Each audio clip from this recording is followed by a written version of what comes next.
Listen, I grew up on whistle. My mom loved whistle.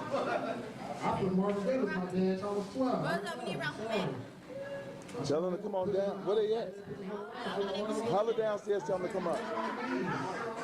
Yeah, we just talking about my horn. My mom probably used to be up there. My mom probably was a clown. You see you sign it, son.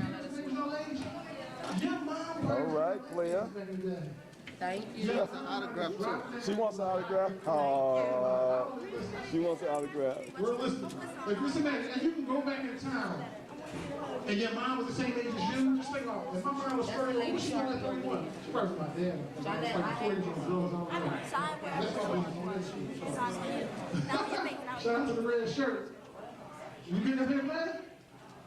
I'm going, you going next. I'll be right next to you like the Temptations.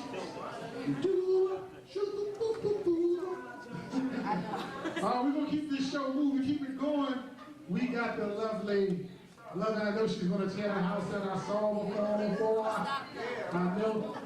Actually, you know what, Jeanette? You know, probably the show when we was at the lady house at the